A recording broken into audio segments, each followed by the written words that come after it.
오늘 우리가 함께 묵상할 말씀은 예레미야 24장 4절에서 10절까지의 말씀입니다. 예레미야 24장 4절부터 10절의 말씀을 읽고 오늘 우리에게 주시는 하나님의 은혜를 함께 나누도록 하겠습니다. 그러자 주님께서 나에게 이렇게 일러주셨다. 나 주 이스라엘의 하나님이 말한다. 내가 이곳에서 바빌로니아 사람의 땅으로 내쫓은 유다의 포로들을 이 좋은 무화과처럼 잘 돌보아 주겠다. 내가 그들을 지켜보면서 잘되게 하고 다시 이 땅으로 데려오겠다. 내가 그들을 세우고 헐지 않겠으며 내가 그들을 심고 뽑지 않겠다. 이제는 내가 그들에게 나를 그들의 주로 알아볼 수 있는 마음을 주겠다. 그러면 그들이 온전한 마음으로 나에게 돌아와서 나의 백성이 되고 나는 그들의 하나님이 될 것이다. 그러나 유다 왕 시드기야와 그의 대신들을 비롯하여 예루살렘의 남은 사람들과 이 땅에 남은 사람들과 이집트 땅으로 간 사람들은 아주 나빠서 먹을 수 없는 나쁜 무화과처럼 만들어 버리겠다. 나 주가 분명히 말한다. 내가 그들을 세계 만국으로 흩어 놓아 혐오의 대상이 되게 하겠다. 그러면 내가 쫓아보낸 그 모든 곳에서 그들이 수치와 조롱을 당하고 비웃음과 저주를 받게 될 것이다. 그리고 내가 그들과 그들의 조상에게 준 땅에서 그들이 멸절될 때까지 나는 계속 그들에게 전쟁과 기근과 연병을 보내겠다. 아멘. 오늘 말씀을 묵상하면서 구약과 신약 속에서 각각 한 가지씩 그 두 개의 이야기가 생각이 났어요. 신약 속에서 먼저 생각난 이야기는 요한복음 5장에 등장하는 베데스다 연못의 이야기입니다. 베데스다 연못 이야기는 그 38년 된 병자를 낫게 해주신 예수님의 이야기로 유명한 곳이죠. 그런데 이 이야기에서 의아한 것 중에 하나가 왜 38년 된 병자 한 사람만 예수님께서 낫게 해주셨는가 하는 것입니다. 38년 된 병자가 그곳에 있었던 수많은 병자들 중에서 특별히 윤리적이고 도덕적인 사람이었는가? 뭐 또 그렇지가 않지요. 예수님께서 그를 성전에서 다시 만나셨을 때 그에게 봐라, 이제 말끔하게 나았으니 다시는 죄를 짓지 말아라. 그래서 더 나쁜 일이 너에게 생기지 않도록 해라 라고 그렇게 말씀하셨습니다.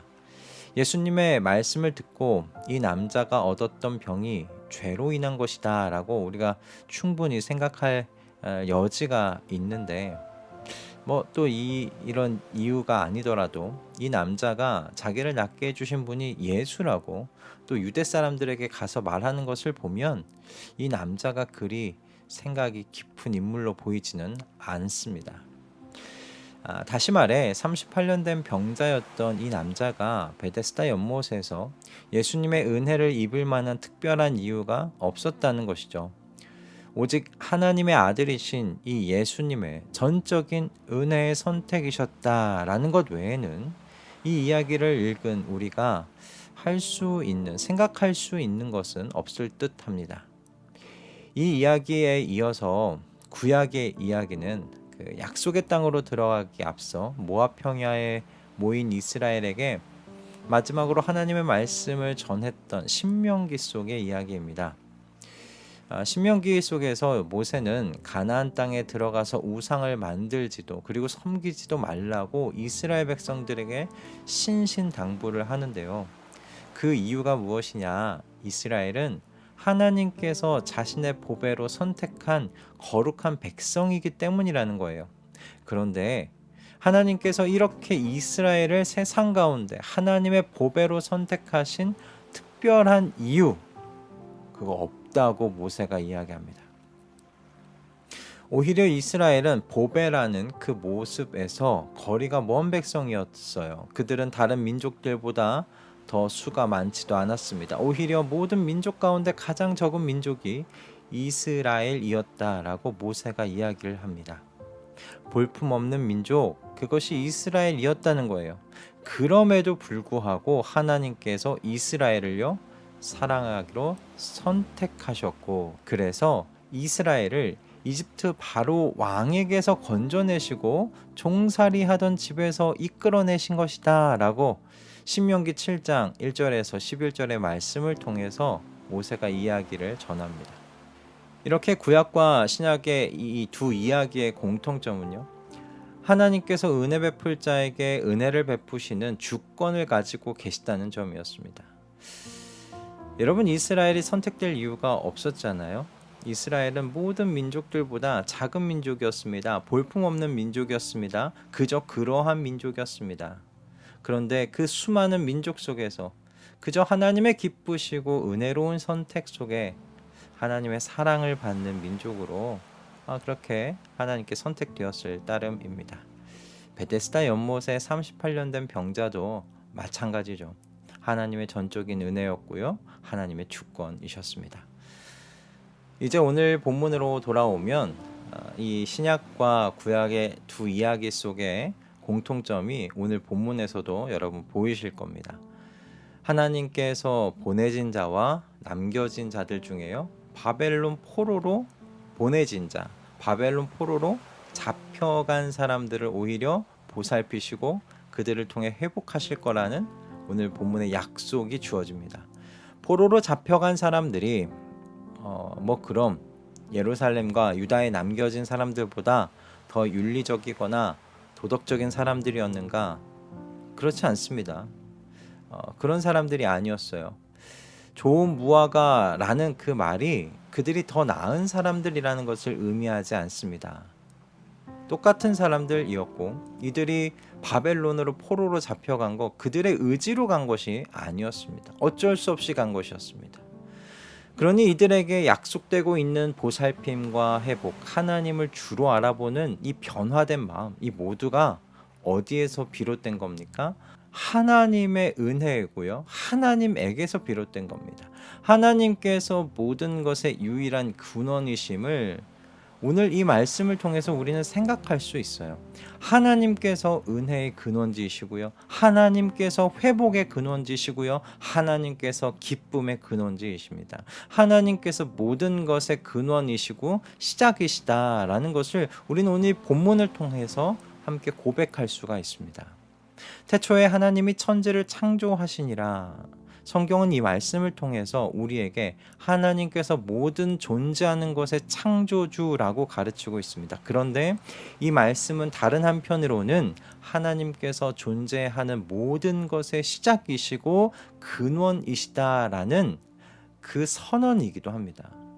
보이는 것과 보이지 않는 모든 것의 근원이시고 시작이신 분이 하나님이시다라는 말씀입니다. 저와 여러분의 삶의 자리에 단비처럼 내리는 그 모든 복락들 중에요, 여러분 그 어떤 것도 우리를 근원지로 둔 것은 없습니다. 우리의 어떤 행동과 결정들 때문에 또는 우리의 착한 성품들 때문에 어떤 복락이 단비처럼 내리는 것이 아닙니다. 그저 무한히 자비하시고 무한히 사랑이 많으신 하나님의 전적인 은혜로 인한 것입니다. 네, 하나님께서 이 모든 복락의 시작이시고 근원이십니다. 오늘 이 말씀 앞에서 우리가 해야 할 반응은 그러므로 시작이신 분, 근원이신 분에게로 완전하게 돌아서는 것입니다. 모든 것의 근원이신 분에게로 더욱 뿌리를 깊이 내리는 것입니다. 변화된 마음을 주시는 바로 그 근원지를 향해 발걸음을 돌이키는 것이죠. 오늘 이 아침에 우리의 마음에 철필로 썼으면 좋겠어요. 내 삶에 주어지는 모든 복락 중에 나를 근원지로 주어진 것은 아무것도 없다. 모든 것이 은혜와 자비가 무한히 풍성하신 하나님을 근원으로 한다. 하나님을 시작으로 한다 라고 말입니다. 그러니 이 아침에 우리 함께 기도했으면 좋겠습니다. 주님, 영원한 시작이시며 근원이신 하나님께로 나의 발걸음이 향하게 하여 주시옵소서. 하나님의 은혜와 자비를 알아보는 변화된 마음, 깨어있는 마음을 주시옵소서.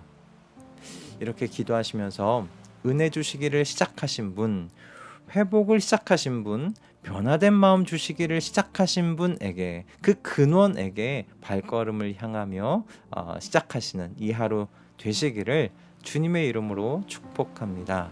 기도하겠습니다. 주님, 우리가 사는 이 세상은 모든 시작이 우리 자신이라고 가르칩니다. 모든 가능성이 우리 안에서 비롯된다고 가르칩니다. 하지만 말씀은 모든 시작이 하나님이시라고 가르칩니다. 모든 변화의 가능성이 하나님에게서 비롯된다고 가르치십니다.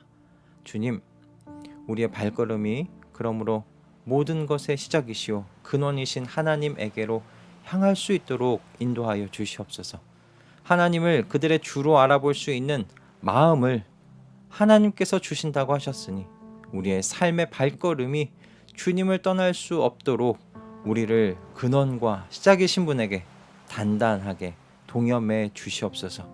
우리 주 예수 그리스도의 이름으로 기도드립니다. 아멘.